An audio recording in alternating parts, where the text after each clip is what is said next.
Hey there. So this chart reading is for Thursday, April 3rd, 1969, in Taft, California.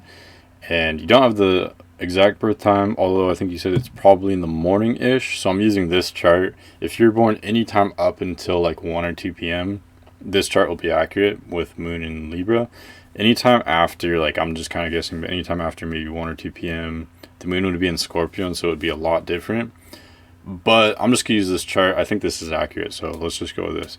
Um, so, so you're in Aries. You might know that you've got Sun in Aries, and more specifically, you have this cluster of planets in Aries right here. So you've got Mercury, Sun, Venus, Saturn, Chiron, which is an asteroid, and the North Node, all clustered in Aries. So your life very much has to do with the themes represented by Aries, and I'll go over what that means in a moment. But yeah, much of your personality is Aries, but then you also have the moon in Libra. So the moon is almost exactly opposite the sun.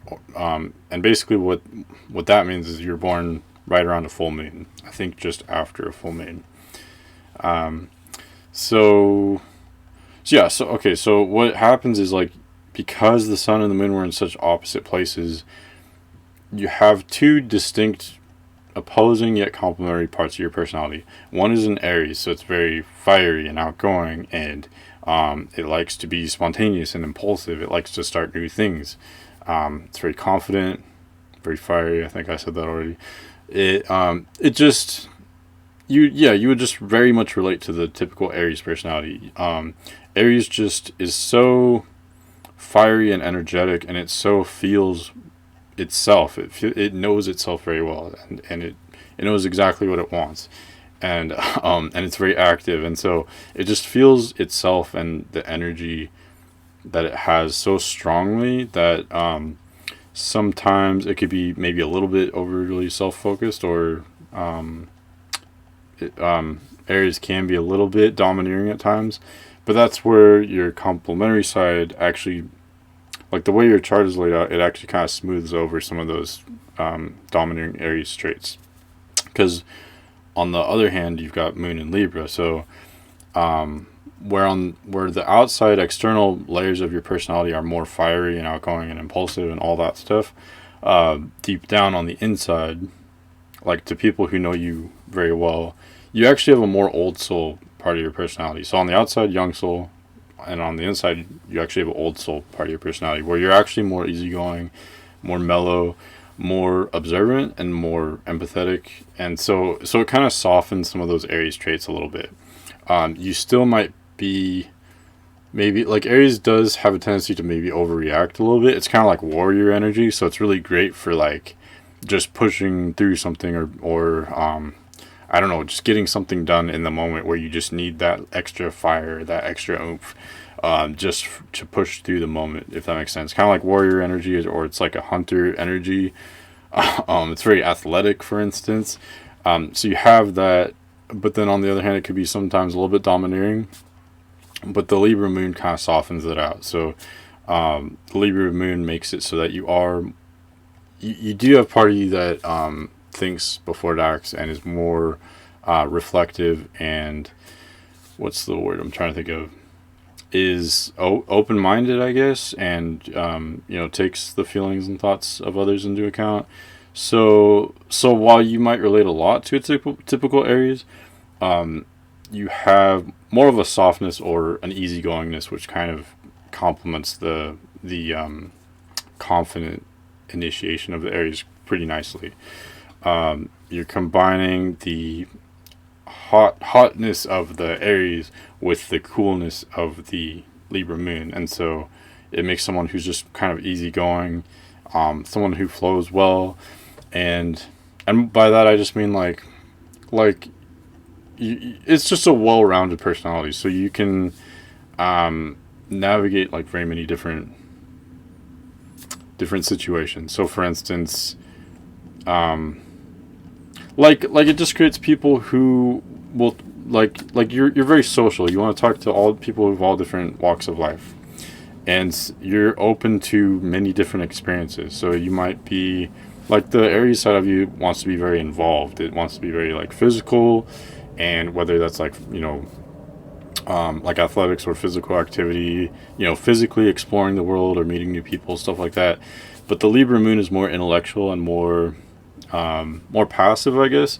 And you're very much both. So you like going out and adventuring and exploring new things, but you can also just, have a good time just relaxing and maybe doing something more passive like reading or watching a movie or something. So you can do both. You can do it all, which is pretty nice. And both signs, Aries and Libra, are very social. So you probably are a social butterfly. You're probably very good with social interactions. Because again, you're combining the confidence of the Aries sun with the sort of social grace of the Libra moon. You're combining the self-focus of Aries with the focus on other people of Libra. So it's a nice balance. It's very even and well-centered, I guess. Yeah, I think I covered most of that. That basically I'm talking mostly about the sun and the moon, and that just kind of forms the meat and potatoes of your personality, I guess. And you've got Mercury in Aries, so you probably think very quickly. You might talk very quickly. You like new ideas. You like new challenges. You like challenges in general, I think. And what else? You're probably maybe confident in your thinking, like very confident in your ideas, and maybe you speak very confidently, which is nice. And then you've got Venus in Aries and Mars in Sagittarius, so you'd be attracted to someone who is very fiery, kind of like yourself. So you'd really, really be attracted to someone confident. And that might sound a little bit cliche, like, isn't everyone attracted to confidence? But especially for you, it's very important. You really want someone who is kind of no nonsense, someone very direct, someone who's not afraid to be themselves, someone who has pride in themselves and integrity. And again, that might sound a little bit cliche, but more specifically, like, you might be attracted to someone from a different race or socioeconomic class, or maybe a different state or country.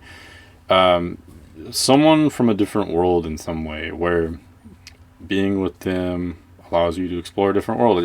You want new experiences, and so you'd be attracted to someone who you can travel with, or do new things, or talk to maybe new kinds of people, different kinds of people. Experience some kind of culture that's different than your own in some way. You'd be very attracted to that. You want someone you can adventure with, like I said. Yeah, maybe someone kind of athletic. Oh, also, since you have so much fire in your chart, you might be a little bit more muscular than the maybe typical person, just naturally. Usually, people with a lot of fire are naturally lean but muscular, because, again, the focus is all about interacting with the world around you, and being very physical. And so having a body that's capable of doing that, capable of being, I don't know, I guess just able to explore and everything. There's just a pattern of people with fire dominant charts like yours, being maybe lean but muscular, and you'd be attracted to a partner like that too, someone maybe kind of athletic or something. Sorry about that.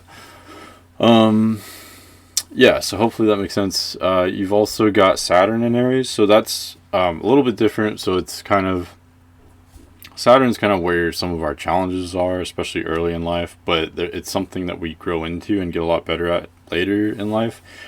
So yours is in Aries, which is all about, again, Aries is about the self and the identity. So early in life, you might have very high standards. Well, you'd always have very high standards for yourself, but early in life, that would be kind of a struggle, where it would be easy to maybe feel down on yourself, or like feel like you can't live up to your own expectations, like you're not good enough and stuff like that. And that would be a challenge early on, but this aspect ends up making for a pretty cool person, because eventually you learn to meet the high standards you set for yourself, ideally, I guess. And what else? And yeah, I guess it ends up making a cool person, because it makes you humble, which again kind of complements the confidence that from all the Aries planets. It ends up making someone humble who just has very high standards for themselves, and just high maybe morals or ethics, whatever your values are, because it would be different for every person. But and again, it'd just be very difficult at first, but eventually you would learn to, grow into those expectations of yourself. Um, you've also got North Node in Aries and South Node in Libra, which would usually suggest someone who starts out life more as an observer, more maybe shy, and someone who eventually learns to become more of a leader, more spontaneous, more active with the environment. But again, since you have so many Aries planets naturally, you might just naturally be good at that stuff anyway. You might naturally be good at, being involved and being a leader of sorts. So I think, although this would usually indicate like a challenge in the life of this person, for yours, it's almost like you're naturally good at that stuff anyway. So the stuff that you're meant to learn in life, you're naturally good at. So it's almost like you get a free pass in that area. So I'm not sure if that resonates, but yeah, again, just to put it in a different way, it's almost like one of your lessons in this life was to be more of a leader and more active and involved and more fiery. But you are those things anyway. So yeah, it's kind of like a free pass. Like, you are a quick learner in life, and so I think you just figure out a lot of your life lessons early on. And so that might be difficult. Like, early on, it might just be intense, all the different highs and the lows you'd experience. But you'd get a lot of soul growth done in a way and mature early on. You'd be very precocious. But then that's cool because although it might be really intense early on, you figure out who you are pretty quick in life. Okay, what else? I think I covered pretty much all the basics. I just want to make sure I covered everything. You've got Jupiter in Virgo, but then it's retrograde, so you might be something to do with being very organized. I'm not really sure. There's something intense about it, though. So, like, I don't know, you might maybe struggle with being, like, tidy or organized, or maybe you focus on it too much, like you're a little bit OCD. I'm not exactly sure how to read that, but it's retrograde, so it's kind of internalized. So, like, and that could kind of have to do with these high standards you have for yourself. I'm not exactly sure how to read that, so I don't know if that resonates with you at all.